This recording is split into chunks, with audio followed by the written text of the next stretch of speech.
ये सरकार भाजपा का गिरे और जब बोलिएगा उस रोज बढ़िया से मछली भात का भोज दे देंगे, जो बोलिएगा वो भोज, सादा खाना तो सादा खाना का भोज दे देंगे। मिड डे मील से आप भी नाखुश हैं? हाँ, हम होटल थोड़े खोले हैं। देश में पहले आलू का, प्याज का, नमक का कालाबाजारी होता था, चावल का, गेहूं का, आटा का, चूड़ा का कालाबाजारी होता था, चीनी का, मीठा का, पेट्रोल डीजल का कालाबाजारी हुआ है, यूरिया का कालाबाजारी हुआ है। आज जो है तिरंगे का कालाबाजारी हो रहा है। इस पे क्या कहना चाहते हैं कि ये जो सरकार में भगदड़ मचा हुआ है भादों से पहले सावन के आखिरी में, इस भगदड़ का आनंद आप क्यों ले रहे हैं? ईडी का रेड आप पे होने वाला था, इसकी कितनी सच्चाई है? मुख्यमंत्री कौन बनेगा, तेजस्वी या नीतीश कुमार, अगर महागठबंधन की सरकार बनती है तो? राष्ट्रपति नहीं बने, उपराष्ट्रपति नहीं बने, आखिरी ऑप्शन प्रधानमंत्री के लिए आरसीपी ने कहा है 7 जन्म में नीतीश कुमार प्रधानमंत्री नहीं बनेंगे। इस जन्म में आप प्रधानमंत्री उन्हें बना सकते हैं?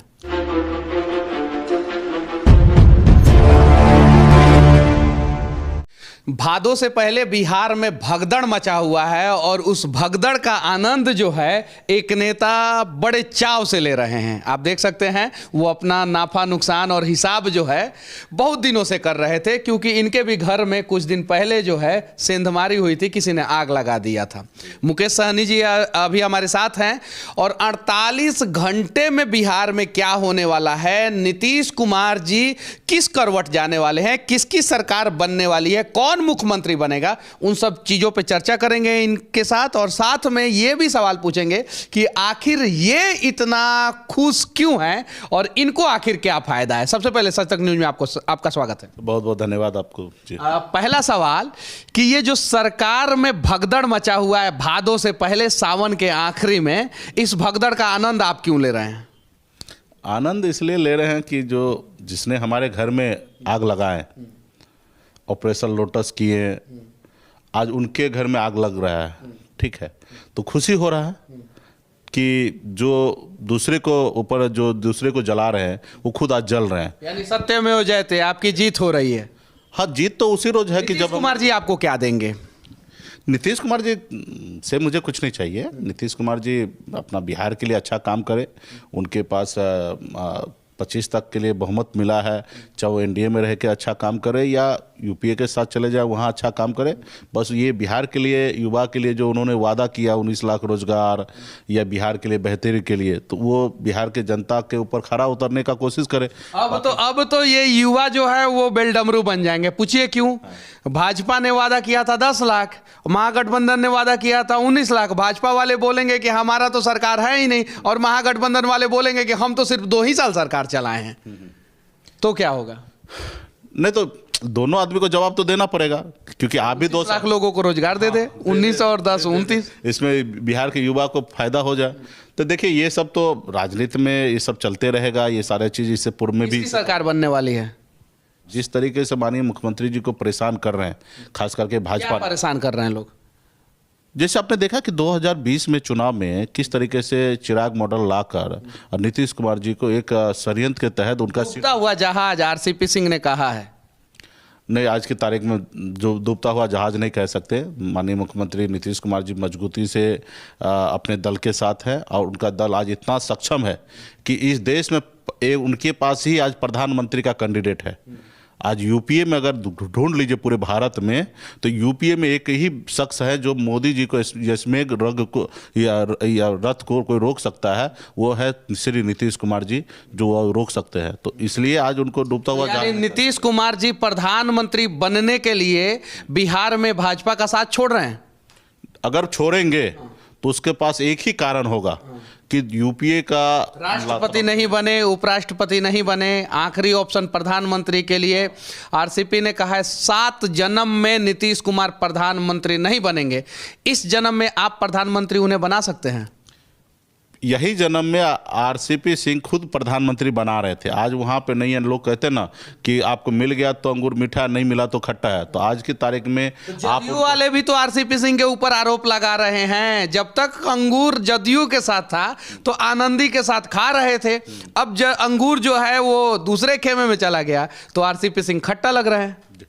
नहीं तो आरसीपी जी ने, देखिए आरसीपी जी को कौन जानता था। मुख्यमंत्री नीतीश कुमार जी ने उनको रिटायर करवा के उनको राज्यसभा सांसद भेजे, केंद्र में मंत्री बनाए, पार्टी का सबसे बड़ा पद पे राष्ट्रीय अध्यक्ष बना के रखे, और कहीं ना कहीं उनमें नीतीश जी उन पे जो भरोसा किए, बाद में उन्होंने कुछ भरोसा के कौन बनेगा मुख्यमंत्री, कौन बनेगा, तेजस्वी या नीतीश कुमार, अगर महागठबंधन की सरकार बनती है तो?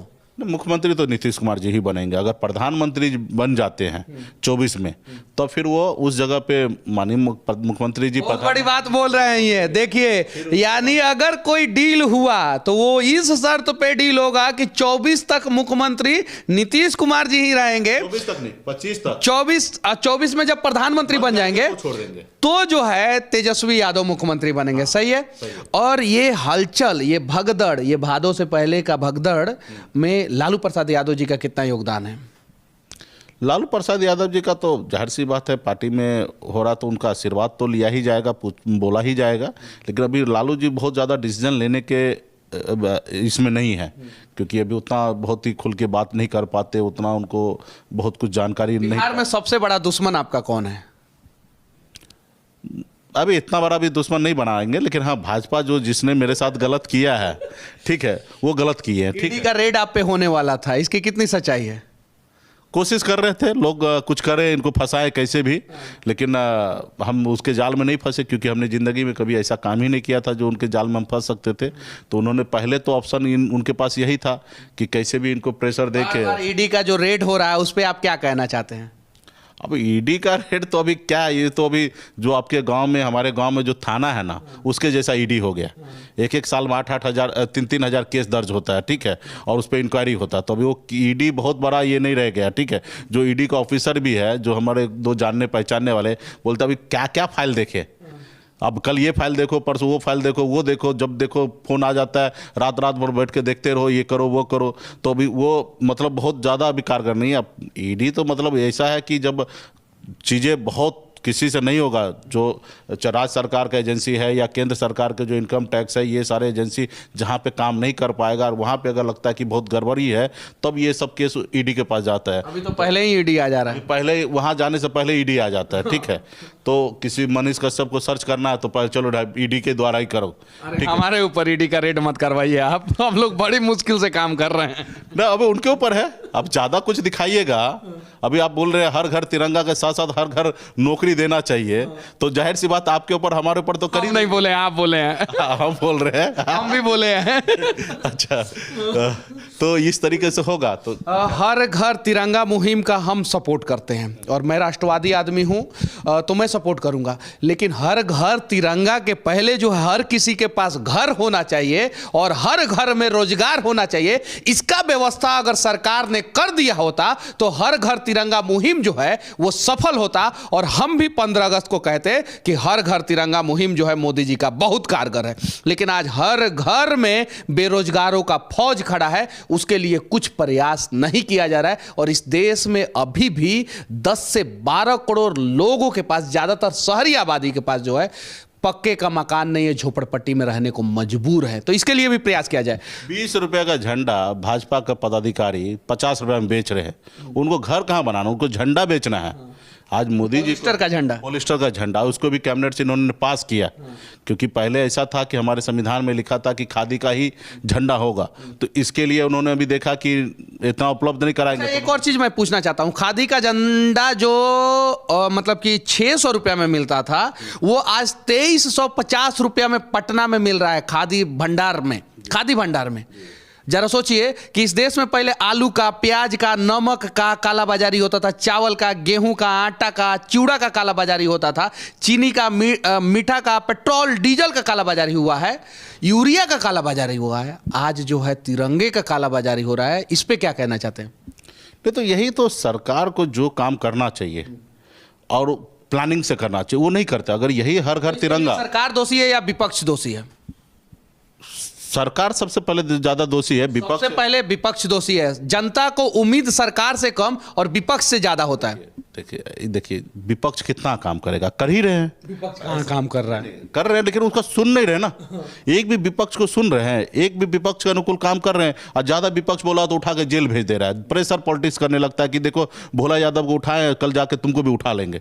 तो हर आदमी को मतलब शहीद होके तो देश हमारा आज़ाद नहीं होगा, हम जिंदा रह के ही आज़ाद करेंगे। तो कुछ हम लोगों को इंटरनल भी काम करना रहता है चल, ताकि हम लोग आगे, जैसे हमने अभी अच्छा, आपका कागज पत्र सब सही है, जी हाँ। इसमें कुछ गड़बड़ी नहीं? कोई यहाँ क्या गड़बड़ी होगा, कुछ भी नहीं, कोई भी गड़बड़ी नहीं है, और नहीं पहले भी कभी गड़बड़ी था। अच्छा, आपने एक बार बोला था कि सभी नेताओं को जो है अपना पेंशन त्याग देना चाहिए, वो वीडियो बहुत वायरल हुआ था, हमारे ही चैनल पे बोला था आपने। अगर नीतीश कुमार महागठबंधन के साथ यहाँ पे सरकार बनाते हैं तो आप नीतीश कुमार को बोलिएगा कि सारे विधायक अपने पेंशन को छोड़ दें? मैं अभी कह रहा हूँ कि सारे पेंशन जितने भी हैं वो सबको समाप्त कर देना चाहिए। एक मिनिमम एक घर परिवार चलने के लिए जो उसका जो है ना कि जितने बार विधायक बनेंगे उतने बार पेंशन मिलना चाहिए। अगर पेंशन भी है, अगर ऑप्शन दे कि जो आर्थिक स्थिति जिसका ठीक नहीं है उनको वन टाइम एक पेंशन दे, बाकी अगर पूरा का पूरा समाप्त कर सकते तो वो भी करना चाहिए, और उसके लिए मैं रेडी हूँ, ठीक है। और मैंने पेंशन मुझे भी मिल रहा है, अभी मिला नहीं लेकिन मिलेगा। लेकिन मैं आपसे वादा करता हूं कि मेरे पास जो भी पेंशन आएगा वो गरीब कल्याण के लिए, वो किसी युवा को पढ़ने लिखने के लिए वो पैसा को खर्च किया जाएगा। अच्छा, आप उम्मीद कर सकते हैं ताइवान और चीन एक साथ मिलकर सरकार बना ले? नहीं, सोच में पड़ गए तो फिर जदयू ताइवान बन गया है और जो है बीजेपी चीन बन गया है, और दोनों मिलकर एक साथ सरकार बनाते हैं और दोनों एक दूसरे पे कटाक्ष करते हैं, क्यों? मलाई सबको अच्छा लगता है? नहीं, इसमें देखिए जिस तरीके से पहले जो समस्या खड़ा था, नीतीश कुमार जी भाजपा के एक अच्छा संबंध अटल जी के टाइम से रहा, और उसको लेके सरकार उन्होंने 12 तक तो बहुत ही अच्छा सरकार बिहार में चला। उसके बाद जब से देश के प्रधानमंत्री कैंडिडेट नरेंद्र मोदी जी आए, उसके बाद आपस में विवाद बढ़े, क्योंकि मुख्यमंत्री नीतीश कुमार जी जो थे, नीतीश कुमार पे तो भरोसा तो लोगों को बहुत कम हो जाएगा, क्योंकि पहले बीजेपी, फिर महागठबंधन, फिर बीजेपी, फिर महागठबंधन। ये तो रामविलास पासवान जी का भी रिकॉर्ड तोड़ रहे हैं। नहीं, इस पे देखिए भरोसा से ज़्यादा इसमें ज़रूरी नहीं है, इसमें काम से ज़्यादा ज़रूरी है, क्योंकि आपके नीतीश कुमार जी के काम से आप संतुष्ट हैं? अभी फिलहाल तो संतुष्ट नहीं है। बीजेपी के भी काम से संतुष्ट नहीं होंगे आप? बीजेपी का तो 100% नहीं है, 100% नहीं है, लेकिन नीतीश जी के काम से कुछ परसेंट हम नाखुश हैं, लेकिन बहुत हद तक नीतीश कुमार जी ने बहुत कुछ किए भी है। लेकिन अभी जो उनके पिछले एक दशक से 2012 से 22 में जो वो लड़ाई लड़ रहे हैं, और उनके पीछे जो जिस तरीके से लोग परेशान कर रहे हैं, तो जब आप परेशान कीजिएगा तो कुछ ना कुछ करेंगे। आप ही हैं कि हम सरकार में रहकर मंत्री थे और आपका हमने इंटरव्यू दिया, और मैंने कितना जो चीज़ हमें कमी था वो मैंने सामने से हमने बताया कि ये कमी है और इसके लिए हम लोग प्रयास कर रहे हैं। सरकार में रहकर मैंने बोला। तो एक होता है कि काम करना और एक होता नहीं करना। तो मुख्यमंत्री नीतीश कुमार जी प्रयास कर रहे हैं, काम करने का। शिक्षा और स्वास्थ्य बिहार में सबसे ज़्यादा खराब है, न्याय व्यवस्था सबसे ज़्यादा खराब है, और जिस राज्य का ये 3 चीज़ें खराब हो उस राज्य का कभी विकास नहीं हो सकता है। यूनिवर्सिटी का सेशन जो है वो 3-3 साल का सेशन जो है 5-5 साल 6-6 साल में कंप्लीट हो रहा है, और शिक्षा मंत्री नीतीश कुमार के ही पार्टी के हैं। इस पे आप क्या कहना चाहते हैं? हाल फिलहाल में सही है कि शिक्षा पे बहुत काम नहीं किया गया, और अभी सिर्फ खाना पूर्ति किया जा रहा है। तो सही है कि शिक्षा मंत्री बना दिया जाएगा तो क्या करेंगे? तो शिक्षा मंत्री बना देंगे तो जो सिस्टम में है वो किया जाएगा, लेकिन एफर्ट लगा के और लोगों से पूछ कर, चीज़ें समझ कर, कहाँ तकलीफ है, क्या दिक्कत है। और ये अभी सिर्फ लोग अगर वोट बैंक की राजनीति करने लगेंगे कि चलो खाना खिलाओ, ये चीज़ दो, वो चीज़ दो, तो फिर शिक्षा तो चौपट होना ही है। क्योंकि हम मिड डे मील से आप भी नाखुश हैं? हाँ, हम होटल थोड़े खोले हैं, होटल थोड़ी खोले हैं, और बिहार में सरकारी स्कूलों में जो है होटल खोल दिया गया है और सरकारी स्कूलों को फुटपाथ का दुकान बना दिया गया है। तो सरकार को जो काम करना चाहिए वो काम नहीं कर रहे। अभी हमारे शिक्षक को जनगणना पे लगा दे रहे हैं, शिक्षक को चुनाव का वोटिंग के गिनती कराने के लिए लगा दे रहे हैं, चुनाव का ये करने में कोई बड़ा कार्यक्रम है तो उसमें देख रेख में लगा दे रहे हैं। भाई ये शिक्षक को आप इसके लिए आपने हायर किया क्या उनको? और इस प्रकार से खुल के जो है आप बात कीजिएगा तो आपका तो मंत्रिमंडल पद जो है वो तो जाएगा ही, आपका तो पता कटेगा ही। नहीं, इसका मुझे कोई मलाल नहीं है। अगर ऐसा रहता तो आज भाजपा का ही बात मान लेते तो मंत्री बने रहते। मुझे व्यवस्था बदलना है, मुंबई के बेहतर ज़िंदगी को छोड़कर मैं बिहार आया हूँ, तो मेरी लड़ाई जो अपने लोगों को उत्थान के लिए है वो हमेशा रहेगा, और उसके लिए राज्य और अपने लोगों को कैसे आगे बढ़े उसके लिए हम संघर्ष कर रहे हैं। और मेरे लिए मंत्री पद और ये सारे चीज़, मुकेश सहनी जो है पार्टी कब दे रहे हैं? पार्टी किस चीज़ का? वो आपको भी पता है, हमें पार्टी भी पता है। जब भी चाहिए तभी हम देते जब भी नहीं, आप तो पार्टी तभी दीजिएगा जब सरकार गिरेगा भाजपा का। निश्चित तौर पे हम पार्टी दे देंगे, सरकार भाजपा का गिरे, और जब बोलिएगा उस रोज हम बढ़िया से मछली भात का भोज दे देंगे, जो बोलिएगा वो भोज, सादा खाना तो सादा खाना का भोज दे देंगे। जैसे ही नीतीश कुमार जी जो है, हाँ बोलिएगा वहां लेके जाके भोज कराएंगे। नीतीश कुमार जी जैसे ही महागठबंधन के साथ सरकार बनाएंगे, वैसे ही मुकेश सहनी जी जो है वो मछली भात का पार्टी जो है पूरे बिहार के लोगों को देंगे। बाकी इनकी बातें कैसी लगी, हमारा ये प्रयास कैसा लगा, कमेंट करके आप लोग जरूर बताना। और बिहार में भादों से पहले जो भगदड़ मचा है, इसके बारे में आप लोग क्या सोचते हैं? सरकारें जो है किस प्रकार से बिहार में अच्छा काम करेगी और कौन सी सरकारें बेहतर रहेगी, इसके बारे में भी आप लोग अपना राय जरूर रखना। और अगला वीडियो मैं किस नेता के साथ बनाऊं, इसके बारे में भी आप लोग विशेष राय जरूर रखना। जय हिंद।